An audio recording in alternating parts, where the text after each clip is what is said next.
ये मेरे लिए प्रसन्नता की बात है कि 7 महीने के अंदर दूसरी बार मुझे गरखाल आने का अवसर मिला। अब इसका अगर अर्थ निकालें तो मुझे लगता है कि जम्मू कश्मीर प्रशासन आपके विकास के महायज्ञ को अपने संकल्पों से जोड़ चुका है। और अभी जब डीसी जम्मू साहिबा ने आपके समक्ष एक प्रेजेंटेशन किया तो उसकी झलक भी दिखाई पड़ रही थी। और इसलिए मैं कहूँगा कि इतिहास के ग्रंथों को सपने नहीं आते, सपनों के लिए लाजिमी है झेलने वाले तिलों का होना।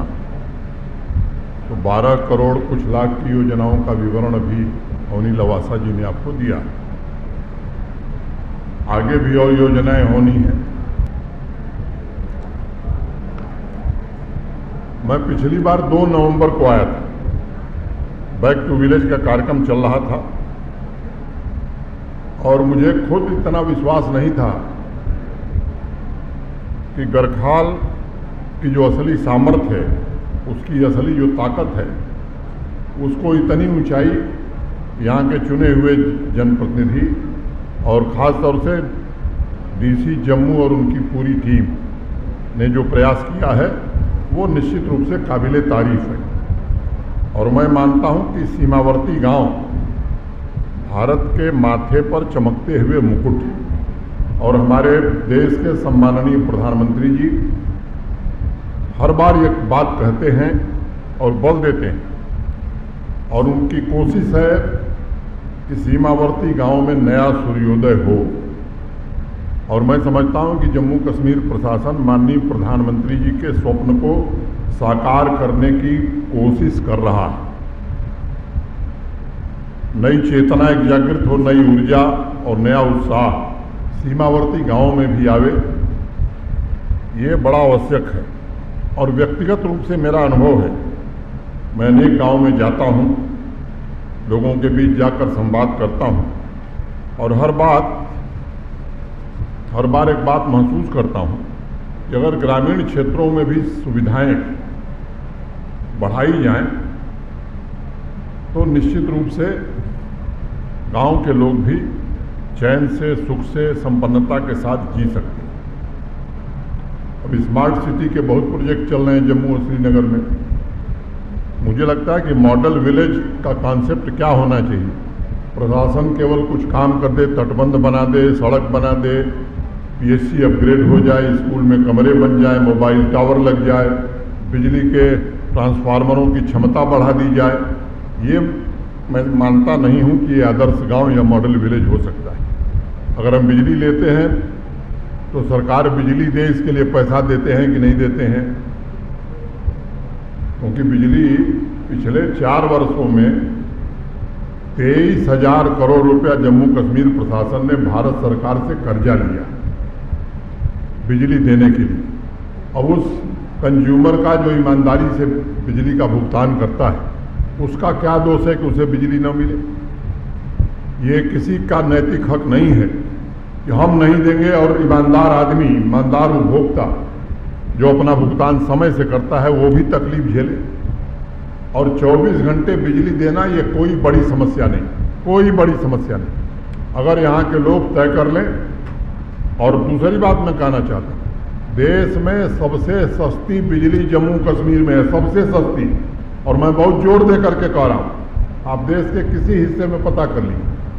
ये बात मैं समझता हूँ कि कोई गरीब आदमी ये नहीं दे सकता है, उसके लिए सरकार या प्रशासन व्यवस्था कर सकता है। लेकिन जो लोग संपन्न हैं, सक्षम हैं, वो भी मुफ्त में बिजली चलावें। ऐसी व्यवस्था चल नहीं सकती है लंबे समय। तो मुझे लगता है कि अब इस दिशा में भी सोचने की ज़रूरत है। सरकार को अगर रेवेन्यू आता है तो वो ले करके सरकार तो जाएगी नहीं, उस रेवेन्यू का उपयोग आपके विकास में ही, आपके संसाधनों को विकसित करने में ही सरकार खर्च करती है। और मुझे खुशी इस बात की है कि यहाँ के जनप्रतिनिधि जो हैं वो भी काफ़ी सक्रियता के साथ प्रशासन के साथ मिल कर के काम कर रहे हैं। मैं उस विवरण में नहीं जाना चाहता हूँ, वो सब आप लोग देख चुके हैं। लेकिन गांव का समग्र विकास हो और ये जो 14 महत्वपूर्ण काम 6 महीने में पूरे हो जाएं, मैं समझता हूं कि ये बड़ी बात है।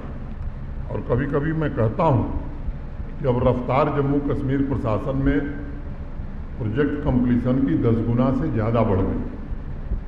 मैं आपको एक छोटी घटना बताता हूँ। 18-19 में 19-20 में करीब 67,000 करोड़ रुपए यूटी कैपेक्स में खर्च हुए और प्रोजेक्ट पूरे हुए थे 9,229। अगले साल उससे 4,000 करोड़ कम खर्च हुआ और प्रोजेक्ट पूरे हुए 22,000 से ज़्यादा। और पिछला जो फाइनेंशियल और अभी फाइनेंशियल ईयर समाप्त हुआ 22-23, आप जानते हैं कितने प्रोजेक्ट पूरे हुए हैं? 92,554। तो जहाँ 9,000 पूरे होते थे, रफ्तार 10 गुनी बढ़ गई। सड़क बनाने की स्पीड हो, मैकडमाइजेशन की स्पीड हो, जिस क्षेत्र में आप देखें, गरीब लोगों के पास यहाँ आवास की कमी है, इस तथ्य को हम सब जानते हैं। और अब कोशिश हम सब कर रहे हैं। माननीय प्रधानमंत्री जी का जो सपना है कि हर गरीब व्यक्ति के पास अपना घर होना चाहिए, अभी भारत सरकार ने 1,99,500 घर प्रधानमंत्री आवास योजना के अंतर्गत जम्मू कश्मीर को दिए हैं और उसमें 19,000 से ज़्यादा केवल जम्मू जिले को मिला। तो मुझे लगता है कि जो पात्र व्यक्ति हैं, जिनको वास्तव में ज़रूरत है, मुझे नहीं लगता कि अब कोई छूटेगा। एक कठिनाई है उन लोगों की जिनके पास ज़मीन नहीं। यहाँ के जो भूमि कानून हैं, लैंड लॉज हैं, वो पता नहीं किन लोगों ने बनाए थे। किसी गरीब व्यक्ति को जिसके पास ज़मीन नहीं है, प्रधानमंत्री आवास योजना में घर नहीं मिल सकता था क्योंकि सरकार के पास ज़मीन देने का कोई प्राविधान नहीं था। अभी 2 दिन पहले जम्मू में एक बैठक हुई थी, डिविजनल कमिश्नर साहब भी थे, डीसी साहिबा भी थी, उसमें चीफ सेक्रेटरी भी थे। हम लोगों ने फैसला किया है और मैं उम्मीद करता हूं कि आजकल में वो नोटिफिकेशन जारी हो जाएगा कि ऐसे लोग जिनके पास ज़मीन नहीं है उनको सरकार ज़मीन देगी और प्रधानमंत्री आवास योजना भी देगी। मैं समझता हूं कि किसी भी प्रशासन का ये पहला दायित्व है कि जो समाज में सबसे गरीब आदमी, उस पर सरकारी संसाधनों का पहला हक होना चाहिए। और यही माननीय प्रधानमंत्री जी बार बार निर्देश देते हैं। मुझे खुशी है कि पंचायत के सरपंच साहिबान, पंच साहिबान, इन सब लोगों ने बैठ करके इस साल के लिए 32 डेवलपमेंट प्रोजेक्ट बनाए हैं। अनेक प्रोजेक्ट हैं, उसके डिटेल में जाने की ज़रूरत नहीं है। जो सबसे बड़ा काम हुआ, आज हर घर नल से जल, 55 लीटर जल हर परिवार को प्रति घंटे मिले, इसके लिए अभी कार्यक्रम का शुभारंभ करके हम लोग आए हैं। काम पूरा होगा तो अब पीने के पानी के, शुद्ध पीने के पानी की व्यवस्था आपके पास रहेगी। जो आधी आबादी हमारी बहनों की, अब परिवार में संपन्नता तभी आएगी जब वो लोग भी कुछ आर्थिक रूप से स्वावलंबन की ओर बढ़ेंगे। और मैं डीसी जम्मू को बधाई देना चाहता हूँ कि सेल्फ हेल्प ग्रुप के लिए एक ट्रेनिंग कार्यक्रम इन्होंने बनाया है, बहुत अच्छे ढंग से बनाया है। और मैं उम्मीद करता हूँ कि अधिक से अधिक बहनें इसमें ट्रेनिंग लेंगी, उनकी कैपेसिटी में ऑगमेंटेशन होगा और पुरुषों के बराबर उनका भी योगदान परिवार और यहाँ के विकास में होगा। अमृतकाल में गढ़खाल के समग्र विकास में सभी योजनाओं का सैचुरेशन हो, अभी डीसी साहिबा ने आपके सम्मुख बताया है, ताकि सामाजिक और आर्थिक दोनों उन्नयन हो सके। आप सब जानते हैं, मुझे पता है कि यहाँ की बड़ी आबादी कृषि से जुड़ी हुई है। मोटे तौर पर जम्मू कश्मीर की 70% आबादी वो एग्रीकल्चर और अलाइड एक्टिविटीज़ पर निर्भर करती है। 13 लाख से ज़्यादा परिवार हैं जो एग्रीकल्चर और अलाइड एक्टिविटीज़ में लगे हैं।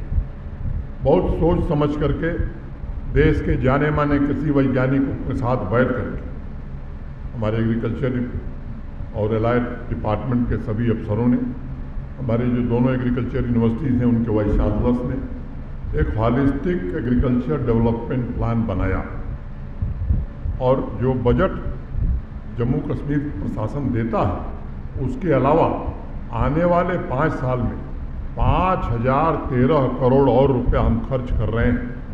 और उसमें हर बात का ध्यान रखा गया। 29 प्रोजेक्ट ऐसी बनाई गई हैं जो एक दूसरे से इंटरलिंक्ड हैं। अब मैं ज़्यादा समय नहीं कि एक प्रोजेक्ट के बारे में बताऊं, मैं आपको एक घटना बताता हूं। कश्मीर डिवीज़न में सरसों की खेती नहीं होती थी, एक ही फसल होती थी धान की। इस बार एक प्रयोग हुआ और एक तरह से मैं कहूं तो पीली क्रांति, येलो रिवॉल्यूशन आ गया कश्मीर। सरसों की पैदावार अच्छी हुई है और कल्टीवेशन एरिया जो है वो 30% वहाँ बढ़ गया है। अब कई लोगों को लगता है कि सरसों पैदा हो गई तो कौन सा 30 मार खां ये लोग काम कर दिए। मैं उसके फ़ायदे आपको बताता हूँ। आप सब जानते हैं कि जम्मू कश्मीर में फॉडर की कमी है। जो हमने 29 प्रोजेक्ट बनाए हैं उसमें एक प्रोजेक्ट ये भी है कि फॉडर के मामले में 85% 80% जम्मू कश्मीर आत्मनिर्भर हो जाएगा। अब सरसों की पैदावार के कारण मैं मानता हूं कि 3 फायदे हुए। एक, ऑयल में हम सेल्फ सफिशिएंट हो रहे हैं। तो आप सबको पता है कि सरसों में 40% ही ऑयल बनता है और 60% 60% ऑयल केक तो फॉडर का काम करेगा। और जो तीसरा सबसे बड़ा फायदा हुआ, मधुमक्खियां वहां 1 महीने पहले आ गईं। तो जो लोग आज सर्टिफिकेट लेके गए हनी कीपिंग या बी कीपिंग, उनको बड़ा भारी लाभ होने वाला है। तो ये जो 29 प्रोजेक्ट हैं, इसके अलावा भारत सरकार जो एग्रीकल्चर और बाकी एनिमल हस्बेंड्री डेयरी में स्कीम चला रहे, गांव-गांव किसान संपर्क अभियान पंचायत वाइज चल रहा है और हमारे सभी अधिकारी 3 महीने उनको प्रशिक्षण दिया गया। अब किसानों को प्रशिक्षित करने का काम किया जा रहा है। दक्ष जो ऐप बनाया है उसमें जो भी नौजवान या जो भी किसान अपना पंजीकरण कराएगा उसकी ट्रेनिंग भी होगी और इस कास्ट की ओर से उसे सर्टिफिकेट भी दिया जाएगा। तो हम कैसे दूध में हम आत्मनिर्भर होने के कगार पर हैं। अब इस परियोजना के पूरा होने के बाद लगभग 9 लाख टन दूध हम अधिक उत्पादन कर पाएंगे। केवल उत्पादन पर हमारा जोर नहीं, उसकी प्रोसेसिंग कैसे होगी, किसान को कीमत कैसे मिलेगी, एग्री इंटरप्रेन्योर कैसे बनेंगे, लोगों को रोजगार कैसे मिलेगा, इन सब बातों का ध्यान इन 29 प्रोजेक्ट में रखा गया है। तो मेरा निवेदन है खासतौर से चुने हुए प्रतिनिधियों से भी और सामान्य किसानों से भी कि जिस पंचायत में एक कार्यक्रम हो रहा है कृपा करके उसमें शामिल हुई, समझिए, अपना पंजीकरण कराइए। और मैं मानता हूँ कि अगर 70% लोगों की ज़िंदगी में बड़ा बदलाव आया तो पूरे जम्मू कश्मीर में एक बड़ा बदलाव आ सकता है। अभी जो हमारा जीडीपी में कंट्रीब्यूशन है एग्रीकल्चर और एलाइड सेक्टर का, रिपोर्ट में ये बात बड़ी कंजर्वेटिव अप्रोच इन लोगों ने रखा है। मैं पूरी तरह से आश्वस्त हूँ कि 5 साल के बाद आज किसानों की आमदनी के मामले में एवरेज आमदनी 9,000 रुपये है। जम्मू कश्मीर के किसान की आमदनी 18,000 पहुँच गई। मैं आपको एकदम बड़ी जिम्मेदारी से बात कहना चाहता हूँ, 5 साल बाद किसान की एवरेज इनकम 55,000 से ज़्यादा होने वाली, उससे कम नहीं रहने वाली है। उस दिशा में हम सब काम कर रहे हैं। ये भी हमें मालूम है, एक समस्या यह है कि 2,62,000 परिवार ऐसे हैं जिन्हें हम स्मॉल या मार्जिनल फार्मर कर सकते हैं। अब उनका भी हमने पूरी तरह से ध्यान रखा है और इस तथ्य को एक चुनौती की तरह हम सबों ने स्वीकार किया है कि छोटे और सीमांत किसान जो उनकी भी विकास की नई सीमा रेखाएं तय हों, ऐसी व्यवस्था समग्र कृषि विकास योजना द्वारा निर्मित की जा रही है। सीप यूनिट हो, गोट यूनिट हो, उसमें स्कॉलरशिप भी हमने रखी है। जो हमारे स्वास्थ्य के विद्यार्थी हैं, खासतौर से पीजी और रिसर्च स्कॉलर, उनको भी हम छात्रवृत्ति दे रहे हैं कि जाइए फील्ड में काम करिए, किसान के साथ काम करिए। तो इस तरह की व्यवस्थाएं की गई हैं और कुल कोशिश ये है कि वास्तव में जम्मू कश्मीर विकसित राज्य की श्रेणी में आ सके। आप सब जानते हैं कि आज दुनिया की 5वीं बड़ी अर्थव्यवस्था हम बन गए और किसको छोड़कर, किसको पीछे छोड़कर हम 5वीं बने हैं? उस देश को जिसने कई 100 साल तक हमारे ऊपर शासन किया, उसी इंग्लैंड को पीछे छोड़कर हम आज दुनिया की 5वीं बड़ी अर्थव्यवस्था बन गए। अब माननीय प्रधानमंत्री जी चाहते हैं कि दुनिया की 3री बड़ी अर्थव्यवस्था हम बने। तो उसमें सभी राज्यों को, सभी क्षेत्रों को अपना योगदान निभाना है और जम्मू कश्मीर भी उसके लिए तैयार हो। मैं समझता हूँ ये समय की आवश्यकता है। कुल 618 घर हैं। अब अगर योजनाओं की मैं बात करूं अपने प्रशासन के साथियों से, तो अगर एक दिन में 10 घर का सैचुरेशन हम रखते हैं तो मुझे लगता है कि 2 महीने में हो जाएगा। क्यों डीसी साहिबा, अगर एक दिन में 10 घर हम सैचुरेट करते हैं तो 618 घर हैं, एक दिन का अंतराल मान लें तो मुझे लगता है कि 2 महीने, 1 महीना छुट्टी वाला रख लेते हैं कि 2 दिन काम किया, 1 दिन छुट्टी, तो 3 महीने में हो जाएगा। तो जो प्रशासन के हमारे सहयोगी हैं उनसे मेरा निवेदन होगा कि आपके अपने अपने विभाग की जो योजनाएं हैं उन्हें जल्दी से जल्दी हम पूरी तरह से सैचुरेट करें। महिलाएं अधिक से अधिक सेल्फ हेल्प ग्रुप से जुड़ें, लाइवलीहुड मिशन से जुड़ें। इस विभाग के जो भी लोग यहाँ हैं उनसे मेरी विनम्र प्रार्थना है कि इसको एक मिशन मोड में इस काम को लीजिए। और वैसे ही जो यहाँ के नौजवान हैं, एक यहाँ आदत पड़ी हुई है कि सरकारी नौकरी ही चाहिए। मुझे लगता है उससे बाहर निकलने की ज़रूरत है। सरकारी नौकरी की एक सीमा होती है और पहले से यहाँ लगभग 5 लाख लोग सरकारी नौकरी में हैं। जो सरकार में रिक्तियाँ उनकी भर्ती की जा रही है, प्राथमिकता के आधार पर उन्हें भरा जाएगा। लेकिन मुझे लगता है कि अब हमको रोजगार देने वाला बनना चाहिए। ये पढ़े लिखे नौजवान जो मेरे सामने, उनसे मैं निवेदन करना चाहता हूँ। तकनीक वहाँ पहुँच गई है कि आज की तकनीक कल पुरानी हो जा रही है। इस चुनौती को स्वीकार करने की ज़रूरत है और पैसे की कोई कमी नहीं। मैं नौजवानों से आग्रह करूँगा कि आप अपना कुछ करिए, नया करिए और उसके लिए 10 लाख रुपए तक प्रधानमंत्री मुद्रा योजना में कोई कोलैटरल देने की ज़रूरत नहीं। अगर गांव में आप 10 लाख 9 लाख रुपए से काम शुरू करेंगे तो मुझे लगता है केवल अपने व अपने परिवार का नहीं बल्कि 1-2 लोगों को और भी आप एम्प्लॉयमेंट दे सकेंगे। उस दिशा में भी नौजवानों से मेरा आग्रह होगा कि इसे सोचने की ज़रूरत है। छोटी छोटी इकाई से ही विशाल संगठन खड़ा होता है और मैं मानता हूं कि border outpost, Chenab river front, ये सब बातें आई हैं। डीडीसी चेयरमैन साहब ने भी कुछ बातें उठाई हैं। अब सबका समाधान एक ही बार हो जाएगा ऐसा कोई आश्वासन मैं नहीं दे रहा हूँ।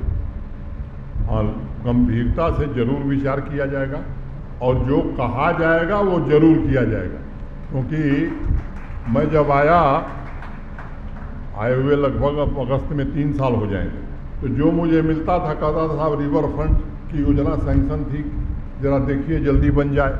कोई आता था तो कहता था जम्बूजू हम अपने ज़माने में स्वीकृत करके गए थे। मैंने अनेक ऐसी योजनाएं मुझे लोग बताते थे और मैं कोशिश करता था समझने की आखिर ये बन क्यों नहीं रहा। तो धीरे धीरे जब मैंने पता किया तो एक भी योजना ये स्वीकृत थी ही नहीं, बस कहीं शिलान्यास हो गया, कोई एडमिनिस्ट्रेटिव अप्रूवल नहीं, कोई फाइनेंशियल सैंक्शन नहीं। तो मैं समझता हूं कि प्रधानमंत्री जी ने देश की राजनीतिक शब्दावली केवल नहीं बदली बल्कि देश की कार्य संस्कृति को भी बदला। तो अब जम्मू कश्मीर में भी कार्य संस्कृति वही है। प्रोजेक्ट का अप्रूवल होगा, एडमिनिस्ट्रेटिव अप्रूवल होगा, उसके लिए पैसे का इंतजाम होगा, ये टेंडरिंग होगी तब काम होगा। तो आपकी बातों को मैंने ध्यान से सुना है। डीडीसी चेयरमैन साहब ने 1-2 गंभीर बातें उठाई हैं, उस पर मैं संबंधित विभागों से चर्चा करके उसमें क्या किया जा सकता है, एक बार निर्णय हो जाए तब मुझे लगता है कि वो घोषित करना अच्छा होगा। और मैंने जैसा पहले कहा कि सीमावर्ती गांव माननीय प्रधानमंत्री जी की प्राथमिकता है। राष्ट्र के माथे पर चमकने वाला मुकुट रूपी गांव अपनी क्षमता हासिल करे, उसका इंफ्रास्ट्रक्चर भी मजबूत हो, सामाजिक और सांस्कृतिक दृष्टिकोण से भी वो वाइब्रेंट हो। मैं आप सबको भरोसा देना चाहता हूं कि अगर हम सब मिल करके काम करेंगे, क्योंकि रोड बन जाए, हर घर नल से जल की योजना बन जाए और रोज़ हम पाइप काटेंगे तो पानी कैसे मिलेगा। आगे चल करके अभी भारत सरकार इसके लिए पैसा दे रही, आगे चल करके पानी समितियों को ही ये काम संभालना है। उसकी तैयारी अगर हम अभी से नहीं करेंगे तो भारत सरकार इतना पैसा खर्च करके एक बढ़िया इंफ्रास्ट्रक्चर बना रही है, उसका उपयोग हम नहीं कर पाएंगे। तो मेरा निवेदन है कि और आपस की समस्याओं को मिलजुल करके चर्चा करके मैं समझता हूं कि बड़ी से बड़ी समस्या का समाधान हम कर सकते हैं। आप सबकी एक समृद्ध परंपरा रही है, उस परंपरा को आप जीवित रखिए। जिस प्रकार समाज में नई चेतना का, नए उमंग का जन्म हुआ है, उसी तरह हमें संगठित होकर के काम करने की आवश्यकता है। अब कुछ लोग हैं साहब, वो आते ही बस अरे कुछ नहीं हो रहा है। भैया सब कुछ यही लोग करेंगे, कुछ आप लोग भी करेंगे, तो दोनों मिल करके करें। मैं समझता हूँ कि निश्चित काम से होगा। मेल के बिना कोई खेल नहीं, और किसी की उन्नति, किसी की तरक्की, किसी का उत्थान नहीं। हौसले बुलंद हों, नए संकल्प और आपसी मेल हो, तो कोई बड़ा से बड़ा लक्ष्य भी असंभव नहीं होता है। आज समाज का हर एक वर्ग इस बात को स्वीकार कर रहा है कि रफ्तार अब बढ़ी है, लेकिन मैं उस बात को दोहराना नहीं चाहता हूँ। जम्मू कश्मीर की समृद्धि और शांति, ये जम्मू कश्मीर प्रशासन का संकल्प है। यही आदरणीय प्रधानमंत्री जी की ख्वाहिश है, या मैं कहूँ कि निर्देश है। अब कई फ्रंटों पर, कई मोर्चों पर हम सब काम कर रहे हैं। इंडस्ट्री आवे, एग्रीकल्चर, एलाइड सेक्टर मजबूत हो, टूरिज़्म बढ़े। अब कई लोगों को शिकायत है कि साहब हमारे यहाँ हर गांव में तो टूरिज़्म होगा नहीं, लेकिन जम्मू रीजन में भी टूरिज़्म बढ़े, जम्मू ज़िले में भी बढ़े, फिर उसके बाद तब आपकी पंचायत का नंबर आता है। अब इंफ्रास्ट्रक्चर आप देख रहे हैं कि तमाम हाईवेज बन रहे हैं। अब पर्यटक को भी जाने में सुविधा होगी, तभी पर्यटक जाएगा। देखते देखते सुचेतगढ़ में आप सब गए हैं कुछ लोग, वहाँ कार्यक्रम शुरू हो गया। अब जब मैं सोचता हूँ पिछले 35 साल में जो भी सरकार बनी, सबने कहा शपथ लेते ही मुख्यमंत्री पद की कि 1 महीने में सुचेतगढ़ पर रिट्रीट सेरेमनी शुरू करा दूंगा। आप पता कर लीजिए, मैं अधिकृत रूप से और बहुत जोर दे के कह रहा हूँ, प्रेस के लोग हों तो नोट कर लें। अनेक राजनीतिक पार्टियों ने, पॉलिटिकल पार्टीज ने अपने घोषणा पत्र में लिखा कि अगर जनता ने हमको चुना तो हम शुरू करा देंगे। इस तरह के काम मैं समझता हूं कि मोदी जी के नेतृत्व में नहीं होने वाला। वो भी शुरू हो गया, जम्मू जू भी शुरू हो गया। इस जून तक मैंने कह दिया है कि भाई टिकट नहीं लगेगा, लेकिन जून के बाद तो लगेगा। कुछ जानवर नहीं आए हैं गर्मी के कारण, बरसात में वो जानवर भी आ जाएंगे। कोशिश की जा रही है कि उत्तर भारत का सबसे अच्छा जू वो जम्मू जू बने। अब शाम को light and sound and light का प्रोग्राम भी हो रहा है, आप जाकर के जम्मू का इतिहास देख सकते हैं। इस तरह के अनेक काम हो रहे हैं। और यही नहीं, आध्यात्मिक और सांस्कृतिक पुनरुत्थान भी जैसे भारत में हो रहा, वैसे जम्मू कश्मीर में भी हो रहा है। अभी पूज्य शंकराचार्य जी महाराज श्रृंगेरी के, आप सबने अखबारों में पढ़ा होगा, माता शारदा के मंदिर की प्राण प्रतिष्ठा उन्होंने आकर के तीतलवाल में की।